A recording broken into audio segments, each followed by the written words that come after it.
Today on the iRacing Downshift, Kevin likes the Beach Boys. Am I the only one that has the Beach Boys running in the back of their head? Chris also likes the Beach Boys. Hey, now, I've seen him in concert. And I make fun of my boss for liking the Beach Boys, because you're old. All that and more. So strap in.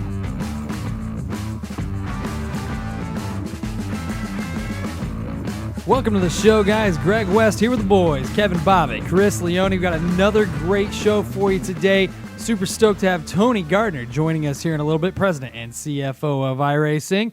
But we have a bunch of other cool stuff to talk about. Chris, how you doing? I'm doing well, Greg. I am pumped up from the past few days of both iRacing action and an awesome weekend of racing. New Hampshire, Iowa, Lime Rock, everything. Yeah, and then we have Kevin decided to grace us with his presence. He had felt the need to take a vacation last week, kayaking. Back from vacation. Good to be back, boys. It's been a busy week, but it was great to have Dave on the show last week, and looking forward to having Tony on. So a couple of A-list guests. Absolutely. That's for Chris. All right, moving into this week in iRacing. Peak Series at Pocono. We had a great race last night. Chris, tell us about it. What a race at Pocono. A lot of crazy stuff going on, both early in the race and late in the race. Another green-white checkered finish. Richmond Raceway Esports' Jimmy Mullis pulling out his first checkered flag of the season. What an incredible last restart. Battling with Casey Kerwin, Clint Boyer Racing. And, you know, I love how the team dynamic has changed the Peak Antifreeze series this year. I loved watching Malik Ray teaming up with Jimmy Mullis and them working together to get Jimmy to the front of the pack. Malik, you know, pulling out the third place finish as well. So great result for him. Ryan Luza staying up front towards the front for most of the race and coming home sixth. But Keegan Leahy getting caught up in that early incident with Nick Ottinger and Zach Novak and everything. You know, unfortunate for him because he was the defending winner and had some major points implications because now Ryan is back in the points lead, 25-point advantage, but I think the real story from the points angle, though, is Jimmy Mullis with that victory climbing into a playoff spot with just 2 races remaining before the cutoff. I just like the parity because we had Casey Kerwin and Malik up front, and I watch, I follow both those guys on Twitch and just thoroughly enjoy having them on in the background during the afternoons while we're getting things done. So to see those guys run up front, a lot of fun. We've featured Casey in a couple different things, including in our Woo series as our featured driver. And Chris, tell us about Volusia.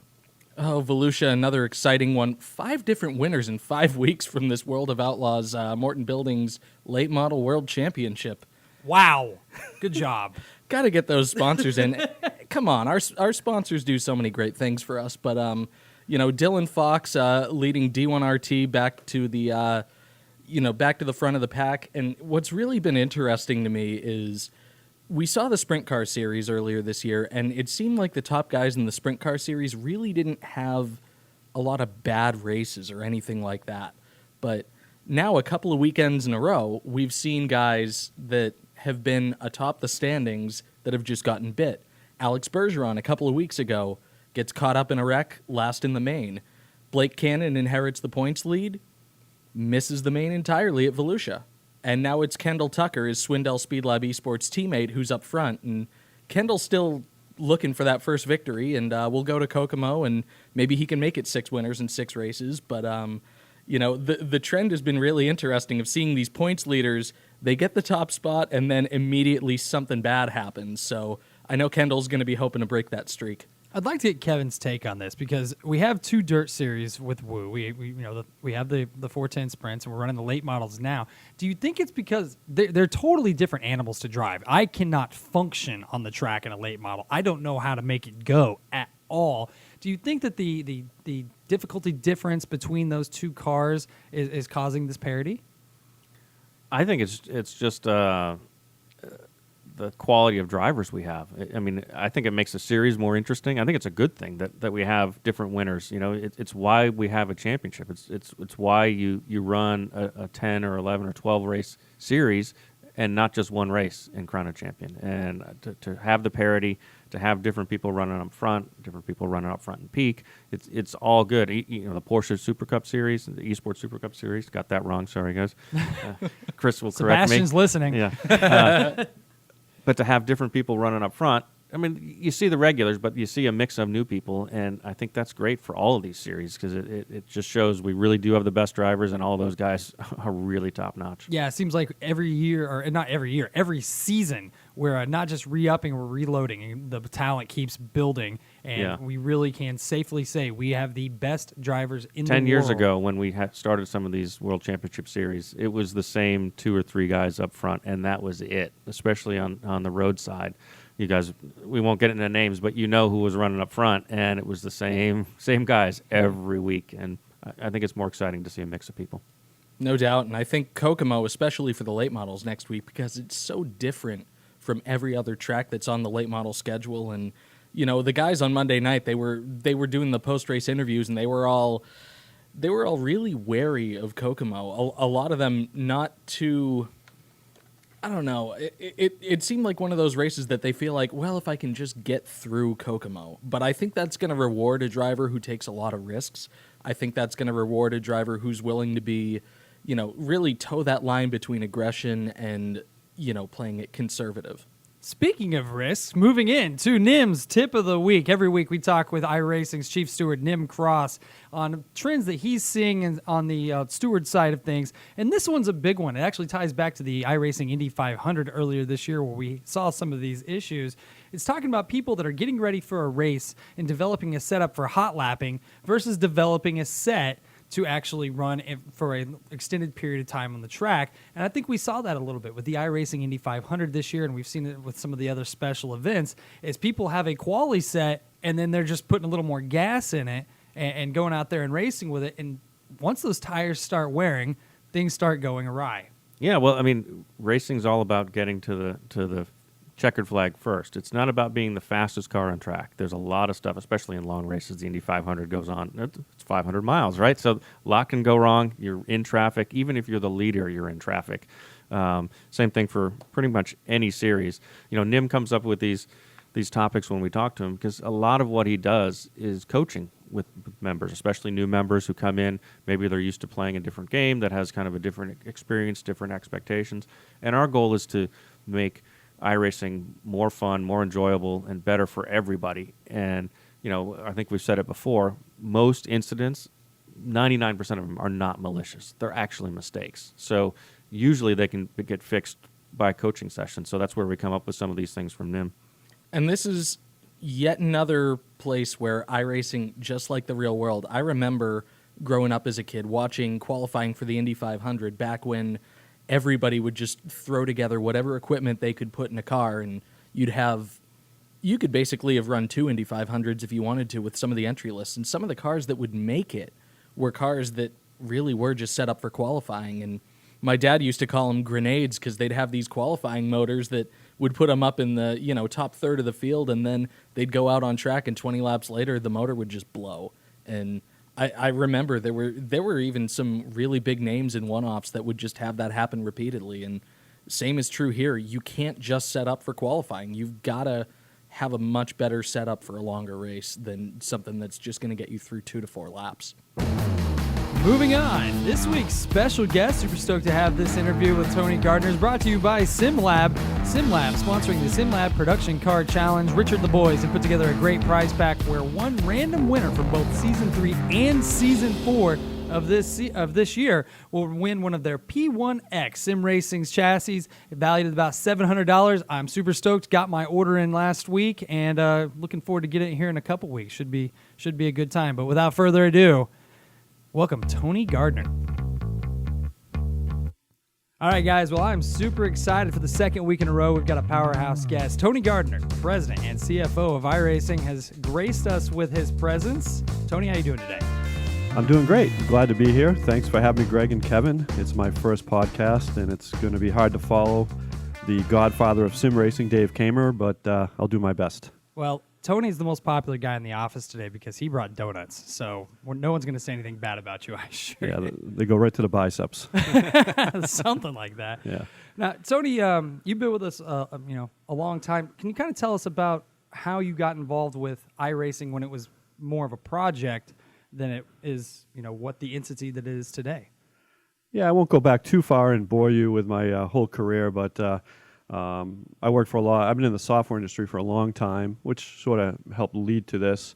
I was in the gaming software, educational software, not in the sim racing business, but I worked for some big public companies, and then right around the dot-com era, late 90s and early 2000s, I went to work for an educational startup, and we ended up growing that business up to a good-sized company, and we ended up selling that software company to a big book publisher based here in Boston, and I didn't want to work for a 100-year-old book publisher. I wanted to keep in the software space, so I was talking to the lawyer that I used to work with and used in my prior company, and he was a lawyer here at iRacing, and I just mentioned, I think I have my eyes open. I'd like to go back and get back in the software space and do something new. And he said, well, there's this little company called iRacing that's looking for a CFO, and that's a big part of my background. So I came in for an interview, and they hired me. At that time, this was 2007. The company started in 2004. All the back office functionality was done by the Boston Red Sox and Fenway Sports Group, and that so accounting, finance, legal, HR, back office functionality, that was all done by the Red Sox and, again, Fenway Sports Group. So I was hired to sort of take all that stuff over and get ready to launch iRacing, which we launched in 2008. And I had a lot of experience in online businesses, different spaces. But so I was used to e-commerce and things like that. So I had that background, and so I was hired to get all that business stuff going, all the finance stuff. Yeah, so that was back when we were really small. Yeah. Tony and I don't know if you remember, we started just about the same time. I think I was here a couple weeks before you, and we were in an office space 2 or 3 offices ago, sharing cubes, sharing offices. I think you were put in the conference room or something like that. Yeah, there was no space for you. Yeah, you were one of the lucky ones. I actually, my office was the conference room, and so about 3 times a day, because it was a lot of stress back then. It also reminded me how hard a startup was, because I had gone 8 years in a startup, and I forgot the very beginning of a startup is not a lot of fun in a lot of ways. But I get kicked out of my office 2 or 3 times a day, and would go for a walk or go make a new friend and just start sitting in somebody's cube, and they didn't know who I was. Right, because all the engineers were in there and they needed the space, right? Yeah, and the engineers wouldn't really talk to me because they just wanted to write code, and who's this weird guy coming in and talking about stuff. So. That was good times. The good old days. About how many employees were there at that time? There was probably about 30, and we probably had, and then come to find out, and I was only the CFO at that time, and it was like 4 different departments, kind of all running on their own, and I started to jump in the middle of everything, and Dave at one point asked me to be president, and I said sure. That was about a year into it, but we actually had kind of the wrong mix of people. We probably went from 30 back down to 25, and then we started to grow. We probably had too many, probably not enough technical people, and too many people doing other things when we didn't even have a product. So that was still 2 years before we even had a product. Okay, that makes sense. Now, transitioning into today, where is our company as far as size compared to what it was then? Now we are 55 full-time employees, and we've been growing. It wasn't too long ago we only had 35 employees, so we seem to keep adding about 6 to 7 employees every year. We'd hire more than that, but we have trouble finding them, to be honest with you. We're always looking for engineers and various technical people. We're starting to grow our marketing department as well. So thanks for coming on board, Greg. Yeah, appreciate it. So we have 55 employees, and we probably have about 20 full-time contractors, and almost all of those contractors do artwork. They do a lot of the trackside objects. We have 8 artists that work inside the company, but most of our artists inside the company have specialized skills. Like we have a particle artist and an animation artist and environmental artists and various technical artists.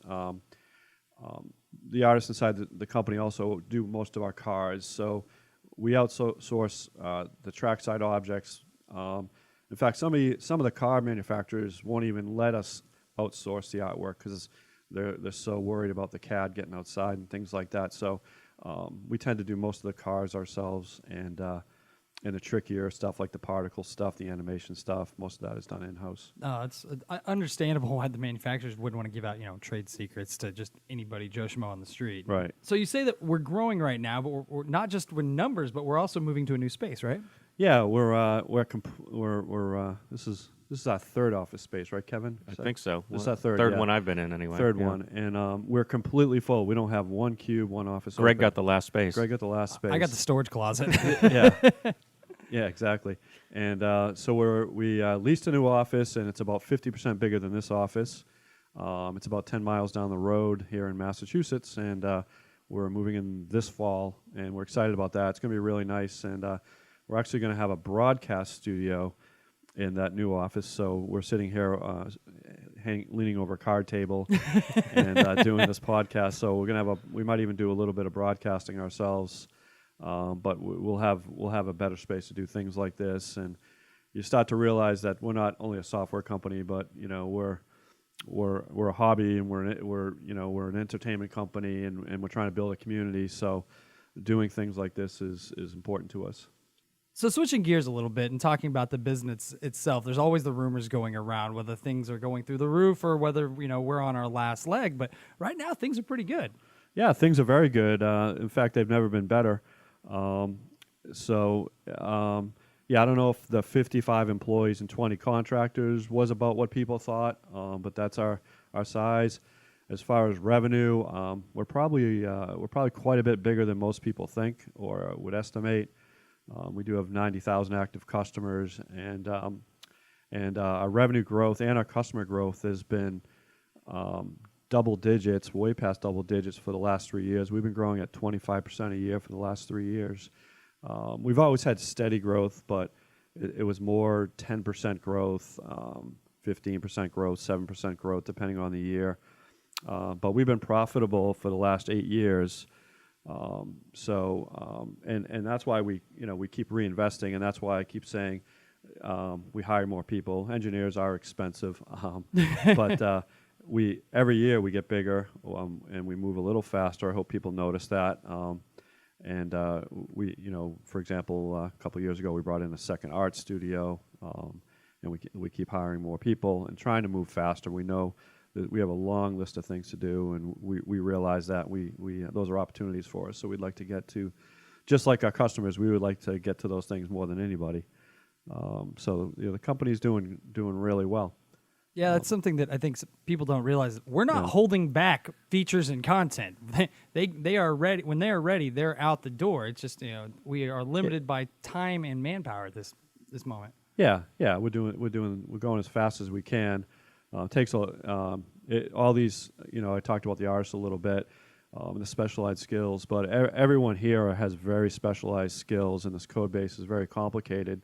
So you can't, if you throw more engineers into the code base, they actually go backwards unless they know what they're doing. So it's until they get up to speed, and as you have some of our best guys doing review for the junior guys. You can actually go backwards because they're spending more time reviewing code and things like that until they get up to speed. So Dave was on last week. He's the expert in tires. There's other guys are experts in other things, but it takes a long time for those guys to get up to speed. Moving forward, and let's talk about your relationship with John Henry, who is far more active than I think people would really realize, not just within the community, but within the development of this software. Yeah, he's been great. He's been a great advocate, and we couldn't ask for a better owner. I talked about he's been patient. This is our 12th or 14th year, Kevin. I'm trying to do 2004. That makes 15 years, right? Yeah. So good math. Good math. Nice job there. I'm an accountant. Not bad for a marketing guy. I'm an accountant. I should be able to do math. Simple math. I can't do the math the engineers do. But so he's been extremely patient and extremely supportive of us. Anything we've ever needed, he's provided, and he's very involved. We have an official meeting with him every month. and we do a business review and we talk about ideas. As Dave said last week, he's very instrumental in the foundation of iRacing and the culture and the sporting code and the esports that we now have. He was ahead of his time with all that, which was the foundation of iRacing. And I'll trade, and then he'll get very interested in something specific. Like right now, it's AI. He's in our testing group. He's testing AI. So that's his thing right now. He loves the Skippy car, so that's had the new tire model on it. So he's been one of the guys testing the Skippy car. One of the perks of owning the company is your car that you like gets all the new And maybe stuff. that's why he and Dave get along so well, Yeah, because they both love that car. Yeah, they both like open wheelers. Right. So he's very involved. He might spend hours and hours some weeks, and then he gets busy with his other businesses sometimes, and he's off doing other things, and we don't hear from him for a while. But he has had a pretty good year this year. Yeah, Red he Sox, Liverpool winning the Champions League. It's a lot of stuff going on in his Kevin world. just wanted to say Liverpool because he's a fanboy. Yeah, but his mind is, he has an engineer's mind. His mind is always working, and he can process things so fast and process multiple things at once. And so it's you got to be sharp to when you're talking to him and Dave. You got to be sharp on your game because they're processing things fast, and you're trying to keep up with what they're talking about sometimes. But I manage to do that most of the time. Have that second cup of dunks. Yeah, exactly. All right, transitioning here a little bit. Let's talk about the fun stuff. Let's talk about some teasers, some stuff that is coming out. I think that was what some people were hoping for last week with Dave. He's going to tell us everything that's coming out for the next 10 years.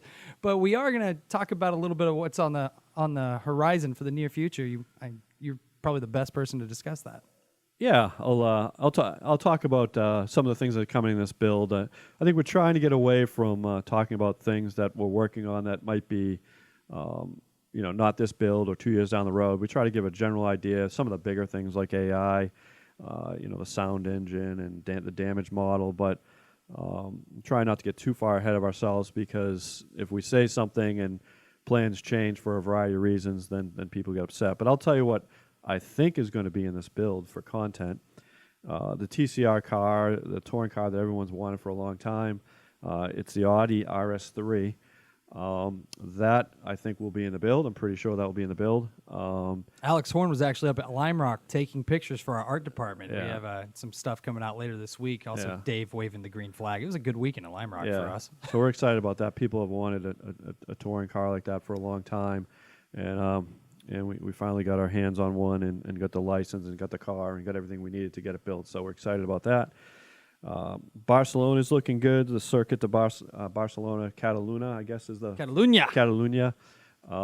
That is looking real good to be in the build. That's a great track. That's a 3 mile track. I was kind of poking around with it a little bit yesterday. We're gonna have 3 different circuits on that to start. That also has a rallycross circuit, and we scanned that dirt section of the rallycross. We plan on building the rallycross circuit as well, but it won't be in the build. It'll be something hopefully that we'll do after. But I think you'll see in the September build, we'll release. I forgot the name of the circuits. One's a long circuit, just like a lot of tracks. The long circuit, the short circuit, the GP circuit. I don't know the names of them all officially, but there'll be 3 circuits. It's an awesome track, and there's a lot of racing in the real world that goes on at that track. So it'll be the same with iRacing. People will love it. Greg Hill and the art guys have been doing magnificent work there. Greg was kind of showing me a little bit of a teaser on all the cool stuff we've been able to implement with that, and that's it's going to be on the level of the new Silverstone track, because there's just so much that went into that one. I'm very excited to run that. Plus, anytime we can get mainstay Formula One type tracks, always a good thing. Yeah, we keep getting better and better, and things keep getting nicer and nicer. Our methods keep improving. We build new tracks all the time, so that's something we're always working on too. It's not just building the tracks, but those artists and all those people I'm talking about, production people and engineers, are always looking for ways, obviously, to do things better. So we spend a lot of time in research and those areas as well. Another thing that's coming out is a nice quarter-mile dirt track, Fairbury. I believe it's in Fairbury, Illinois. It's got a little banking to it. We're already testing that, so I'm pretty confident that's going to be. That was one of the tracks that was on the vote we did Yeah. a couple of years ago. Yeah, so that's we're getting around to building that one. Yeah, so, that's a very yeah. popular track. Absolutely. I was looking at the schedule. It's really busy in the real world, and they have all sorts of weekends there, and World of Outlaws goes there, and a variety of other series go there. So that'll be a fun track. I may have toyed with that one yesterday in the dev build. Yeah. I had to take a look at it. So the walls there are really interesting because they're not all solid. They're blocks of concrete as they are in real life. So that's could be interesting if you get up against it. Yeah, so that'll be fun. And the Xfinity cars, all three of them are looking good for the build. The Xfinity cars that are raced this year in 2019 in the NASCAR Xfinity Series will release hopefully all three of those in September. So the Supra, the Camaro, and the Mustang are all looking good. We kind of want to release those all three at once. I don't know what we'd do if one of them wasn't done. I don't know if we'd hold back, but I'm pretty confident all three will be done. But we'll cross that bridge if that happens. And speaking of NASCAR, Tony, we have some really big news on NASCAR and NBC Sports Network this week, right? And pretty exciting to be involved there. Yeah, you worked on the press release all day yesterday. I did. That was a challenge to get NASCAR, NBC, and iRacing all on the same page on how we wanted to announce it. Yeah, getting quotes, but they've been great to work with. So, yeah, some really exciting news. This Thursday, July 25th at 5 o'clock on the NASCAR America show, NBC Sports Network. It'll be the first live network sim race that I know about, certainly the first in the United States. So that's huge. It's always been our dream, if we're sitting back 7 or 8 years ago and sort of dreaming where this could go. I mean, that was certainly one of the dreams. I never imagined we'd get this far when I joined the company. To be on a network like that, it was beyond what I thought we could accomplish. So it's really exciting to be part of this. Yeah, and it's not just that we're on and sort of, bought our way on. It's like everyone's, this is, pure excitement from NBC and NASCAR, and they've been tremendous partners, and we're so excited about it. So yeah, tune in.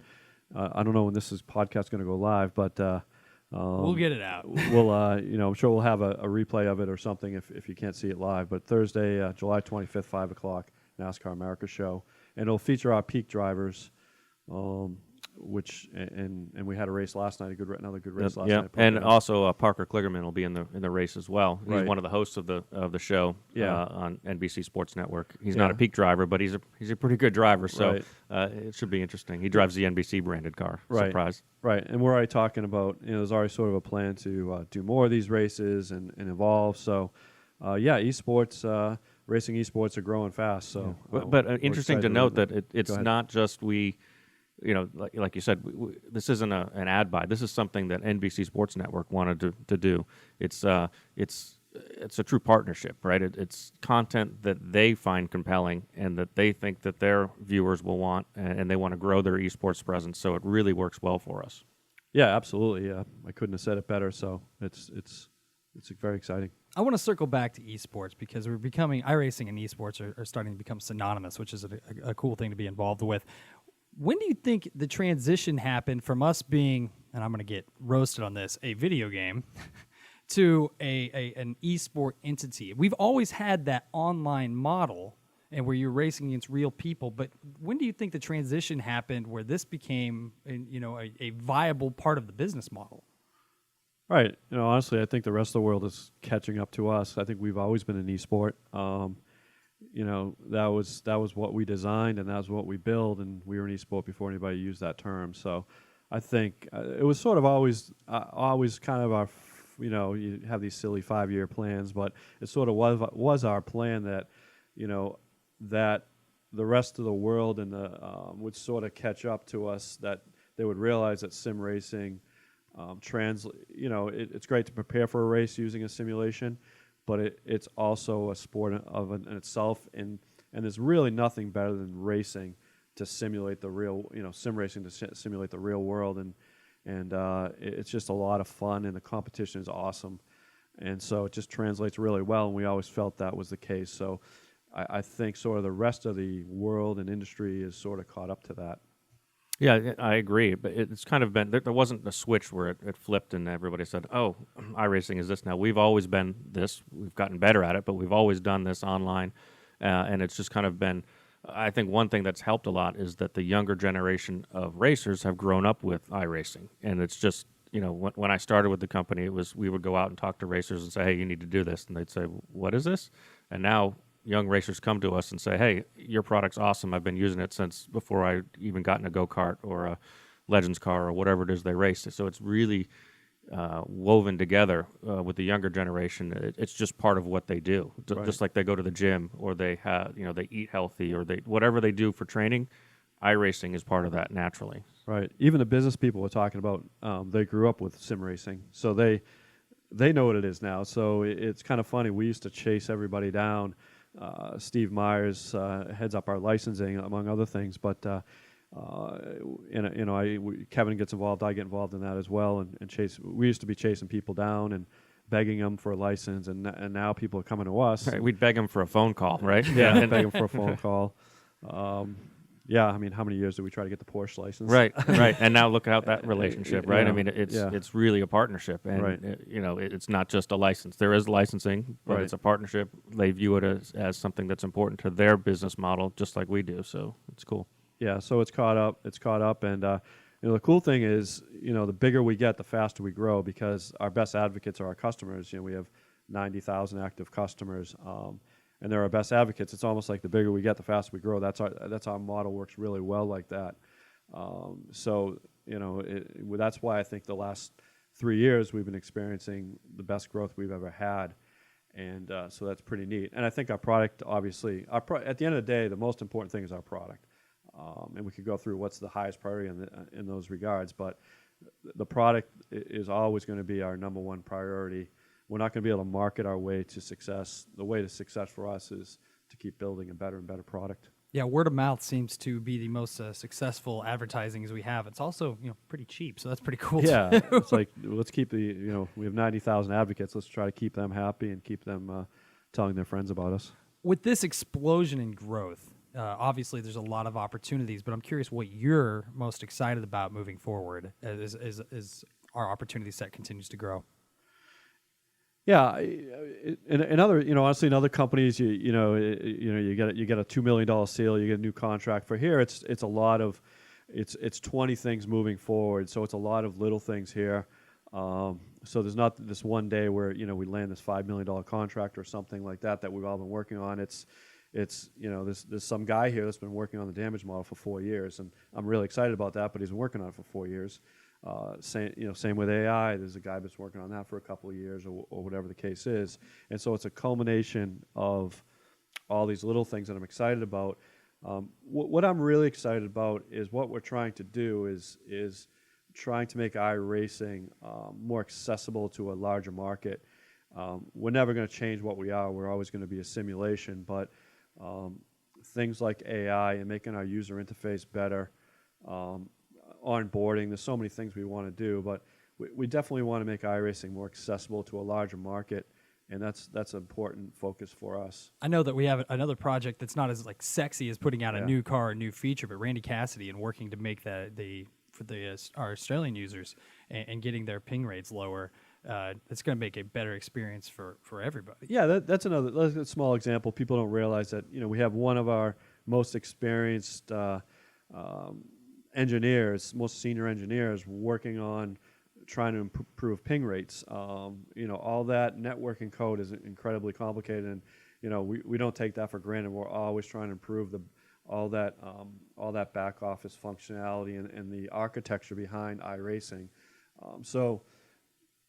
He could be working on a feature, but we have him working on architecture because we could have the greatest game in the world, but if we're not delivering it in a what's the word I'm looking for, Kevin? in a Efficient in a manner. reliable, Yeah. efficient, fast Right. Way, where people are getting good ping rates, then it's all for nothing. Right. So he's been working on, and he's talked to, I think, 7 different contractors and your contractors will say, well, we can speed up the internet, but until you actually test it and actually everyone says they can make this faster, but it's a lot of work to go through and test it, set up all that networking. So we're about to roll out an architecture that's going to make things faster for the Australian members, and Australia is actually our second biggest country revenue-wise and customer-wise. Yeah, at the end of the day, our product has to be fun for our users. Right. I mean, people can do all kinds of things with their spare time. They can go race cars, they can play other games, they can go on vacations. It has to be fun, and part of that is how we deliver it to Right, them. and people that don't live in Australia say, "Well, what do I care?" And you should care, because if those guys are in your race, those are the guys that are blinking out. Right. And so it really makes it a better experience for everybody. Those are the guys. You crash into a guy in the netcode. I mean, this is all part of it. And, we have plans. We're constantly working on things like that we never talk about, that are all behind the scenes. So there's it's a big investment dollar-wise, a big investment of human capital to always be working on those things. And the cool thing is we're taking it from good to better, because we take the Porsche Esports Supercut's a great example. We have guys from like Josh Rogers in Australia racing against Max Benecke in Europe, and they can race close. And occasionally there are some issues and some netcode things. But for the most part, these guys on opposite sides of the planet, as far apart as you can get without getting any closer, are able to race pretty close. So just to improve that experience for our daily users is going to be super cool. Yeah, it's crazy when you think about it, that people all over the world are in the same race. It still baffles my mind Right. sometimes. How does that actually work? How right? does that actually work? And it's all, and yeah, they're not. They're all those race servers that are managing all this, and it's just crazy that it's putting the netcode's putting people in the right spots and everything like that, and it all works. It's amazing. All right, let's switch gears a little bit. Let's talk more about you and not only your interaction with the service, but you outside of the service. But first thing that I think people are surprised when I bring it up is, what do you drive with in the office? You have a wheel at your desk. I just drive a Logitech basic wheel, force feedback wheel, G27. a G27. I just use the Logitech pedals, and I just have a single monitor, and I do a little bit of everything. I'm always making sure everyone's doing their job, so I'm testing, or I'm Making the I rounds get to down walk the over hallway. and say, well, this doesn't make any sense. But so I do a little bit of everything, and I'm not good at anything. I think when we moved to the new office, I was telling you, Greg, this. I'm gonna get some good pedals and a good wheel, and actually try to get decent at something. So what you're saying is, the best opportunity to win an I Let You Win award might be against Tony Gardner. Yeah. If you can find a race session with Tony in it. Yeah, I'm Division 10. So, actually, in Division 10, I do all right. People should we should pay more attention to divisions, because that's set up where somebody like me can win. And Right. People probably don't talk enough about that. You can be competitive for sure. Yeah, I could be in a big series with thousands of people racing, and I've done it. I've get on the I've done it in time trial. I finished. You've top got a three. couple of certificates hanging on your I door. got a I've cou- seen them. Yeah, almost as a joke. But what I do is I find something that people don't race very much, and that's Division 10, so I'm the only one in the division, and I try to squeak out a championship out There of you that, go. So Now, outside of the office, you big fisherman. yeah, I like I liked anything to get out of the house. I grew up. There was 6 kids in my family, and it was a loud, crazy house. So anything I go out and play sports. Now my knees and all that stuff are breaking down, and I've always liked to be outdoors anyway. So I do a lot of fishing, and I like archery and play some golf and tennis. But I still love to be outside doing anything. Kind of contrary to the computer. You have computers as a huge part of your life, but then being outdoors as much as possible. It's kind of interesting. But Yeah. Well, hey, thanks a lot for making the time for us today. We really appreciate it. I know our users love hearing from you. Anytime you have to speak, everyone stops and listens. But it's been a pleasure. Thanks for coming on. And I think we'll have you on again, Tony. I appreciate it. And, I look forward to that. But I know people will love to hear from. Hopefully, we can talk some of these engineers to get on, because We're working on it. they're the guys that are really interesting. But it's just a matter of convincing them to get behind the mic. I think we'll get Dan. Dan's going to be a good one. Yeah, there'll be a lot of good ones if we can just get them on here. All right. Well, thank you again for your time. Thank you so and, much. Back to the show. Well, always great to have special guests like Tony and Dave join us, as we've had the last couple weeks. We've been a little bit spoiled. But moving into our real world recap, not easiest thing to say. Chris, we've got NASCAR right up the street in New Hampshire. Tell us about it. Oh, yeah, Greg. I mean, it's as somebody who's lived in New England all my life, it's a bummer to not have 2 Cup races at New Hampshire anymore, but that just means they're saving all the action for the one that we get in July, right? And it was a scorcher out there.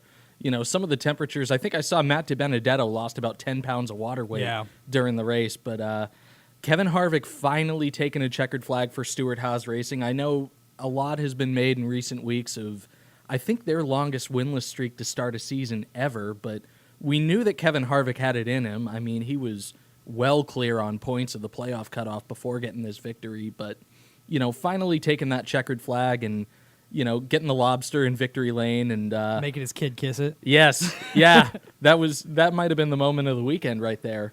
Also some interesting drama watching Ricky Stenhouse Jr. and Erik Jones get into it, and Stenhouse saying that, you know, once we get closer to this playoff cutoff, that he owes Erik Jones one. And I think that's going to be interesting to see. I know Erik wants to sort of talk it out with Ricky, but you know what I've seen over the past few years in racing is when a guy is that mad, he's not going to talk it out. He's just going to pay you back. He's just going to pay you back. And there's a couple opportunities on the schedule for a little short track beating and banging where you can kind of hide behind it. Speaking of beating and banging things up a little bit, Alex Bowman, first car, second car, and then third car. Third car, definitely. That's an expensive weekend. That is an expensive weekend. Did you guys see the NASCAR Chasm tweet from, well, we're recording on Wednesday, so earlier today, where it's got the extra long Hendrick Motorsports hauler, where it's like a 34-wheeler. Right. No, you know, that's even kind of a throwback, too, because they took one of Jimmy Johnson's cars. They took Jimmy's backup car. They had the new stickers on it, but they didn't have time to repaint the car the Exalta Blue, so they got that special midnight black Exalta Edition 88 car. I'm hoping they make a diecast of that because that I'll buy. I love stuff like that. You know, Dale Earnhardt driving that Lowe's Foods car like 30 years ago. I think it was a Jimmy Spencer backup or something. Richard Petty doing the 600 one year in a number 6 car that he borrowed from DK Ulrich. Stuff like that is cool. Yeah, it kind of reminded me of Formula One from years ago when they'd have the standing start. There'd be a pileup in turn 1, and the drivers would get out of their cars and sprint back, you know, to get the backup car because they'd restart the race and stuff. And if both team drivers crashed, it was who's going to get the backup. So team orders again in Formula One. Going back to Alex though, this we're making a little fun here, but it's not completely his fault that the first one went up in flames.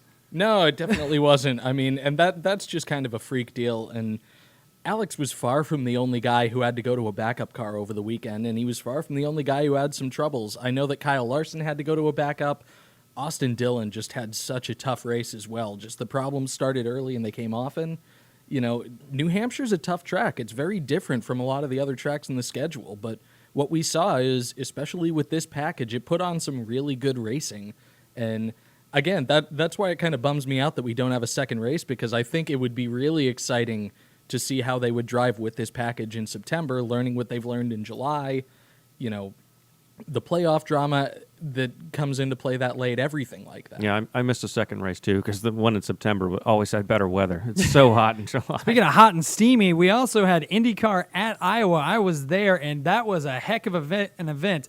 Super good racing. It was also super long. We didn't get out of there until almost 2 a.m. because of the rain delay. We actually went back to the hotel, grabbed a pizza, hung out and watched the IMSA race at Lime Rock, and then came back. But, man, Team Penske, they are qualifying 1, 2, 3, and then once Joseph Newgarden got around Will Power, he threw up the deuces and said, see ya. There was nobody in the field that could touch him.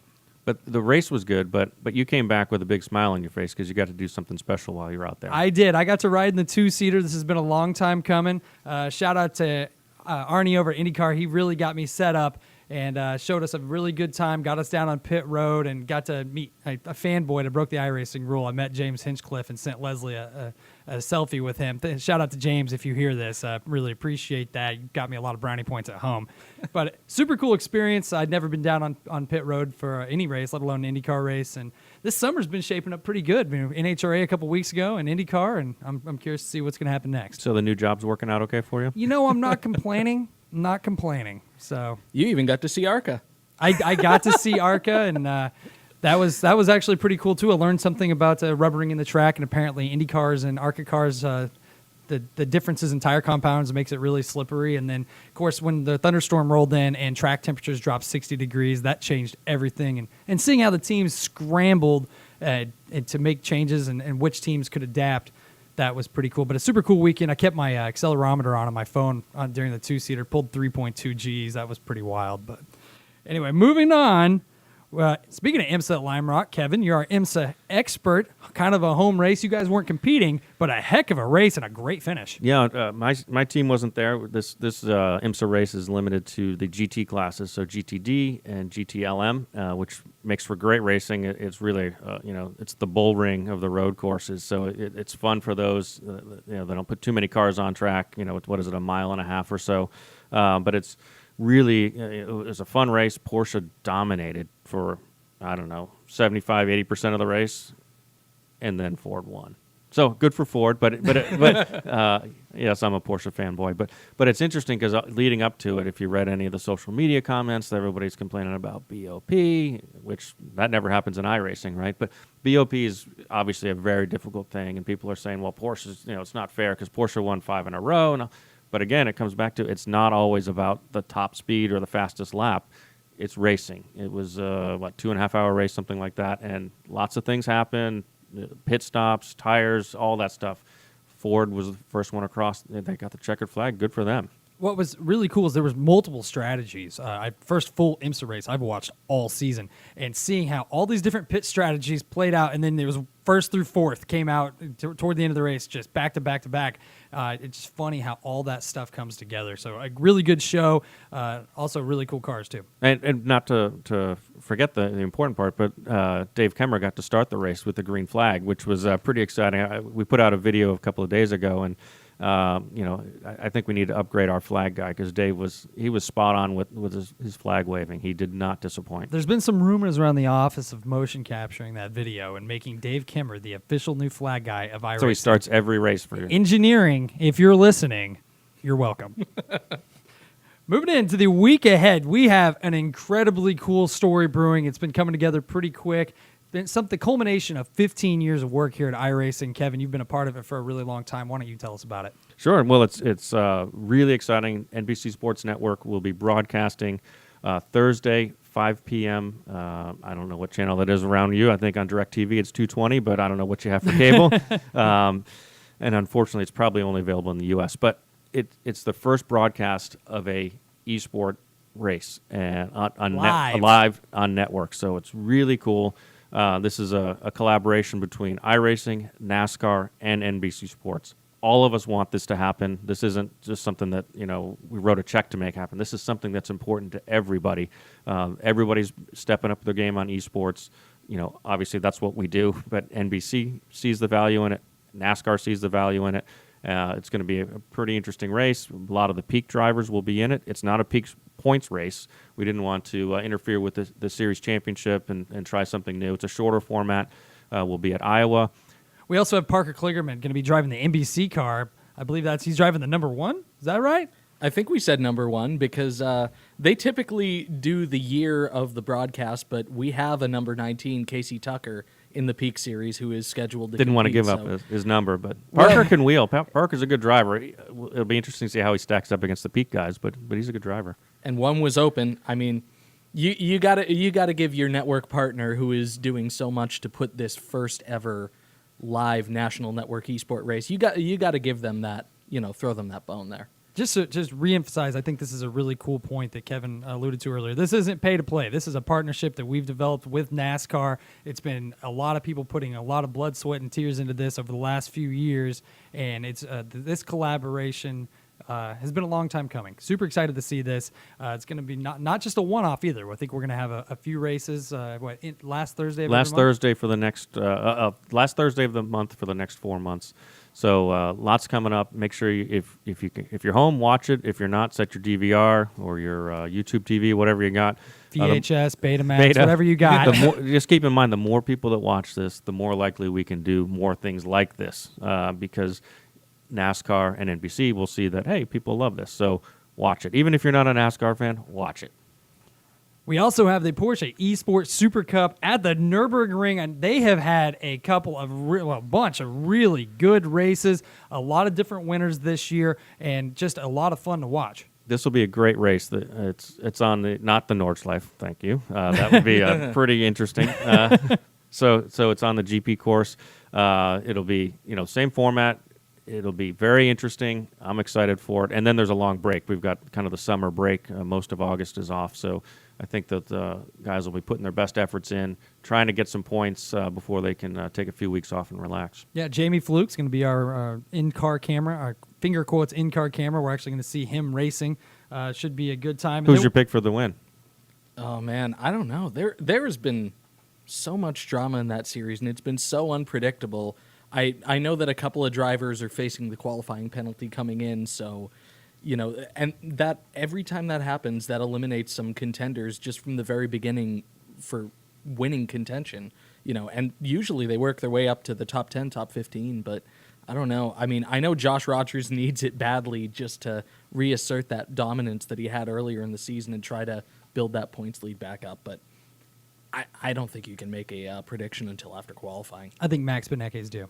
I think he's due. He's been running really well. He's been consistent. So that's my pick. I'm afraid to make a pick. So chicken. Moving on to Woo, going to Kokomo. Chris, tell us about it. Well, like we said earlier, Kokomo is such a different track from everything else in the schedule, and I think a lot of the drivers are frankly afraid of it. Kendall Tucker coming in with the 15-point lead, but there have been so many different podium finishers in Woo this year. There have been so many different winners. We don't have a repeat winner yet. I think that's another one that's unpredictable. We'll see how it goes in qualifying, but I feel like whoever wins that first or that second heat race is probably going to take the checkered flag. Am I the only one that has the Beach Boys running in the back of their head every time we talk about Kokomo? It's because you're old. Fair enough. Hey, now, I've seen them in concert. I think it was a year or two ago. They came up to Hampton.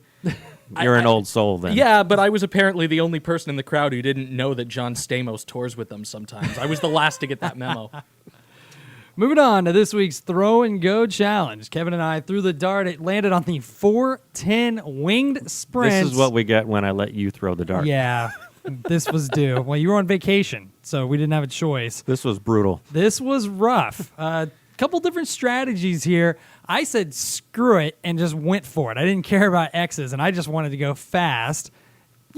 11 incidents later, I was faster than Kevin around the ring. There's no question about that. Had a time of 9 minutes and 16 seconds, which was brutal because that thing will not turn right.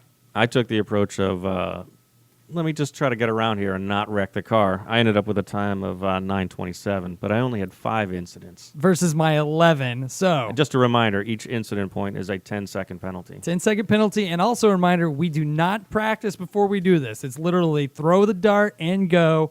So, I lose with 11:06 to, a 10:17 or something like that? Something like that. So this comes back to full circle to what we were talking about. It's not always the fastest lap that's going to win something. You got to consider the whole situation, and maybe we should take note from the veteran here. All right, so I have a question. We have, well over 70 cars in the service, right? And we've got that dartboard, and it's a normal regulation dartboard with 20 different places. Why on God's green earth did you guys put the 410 Sprint on there? Because we put every car on there. You did get every car on Every there? car is on there. So the best news about this is that we never have to drive that car at the Nurburgring again. Don't worry, folks. We got the 360 that's the non-wing version. That is on the bullseye. So whenever we throw that, it'll be a good time. But, yeah, we got every car on there. We got a little creative with the spacing, but they are there, and sometimes they don't like us very much. So what you're saying is you really had to earn that placement with the 410 Sprint. It was a bad throw, put it that way. Well, thanks for joining us, guys. We really do appreciate you hanging out with us, enjoying Tony's interview. Don't forget to rate, review, and subscribe on Apple Podcasts and Spotify, as well as many other places that podcasts are featured, including Spreaker. Really appreciate you spending time with us, and have a great week.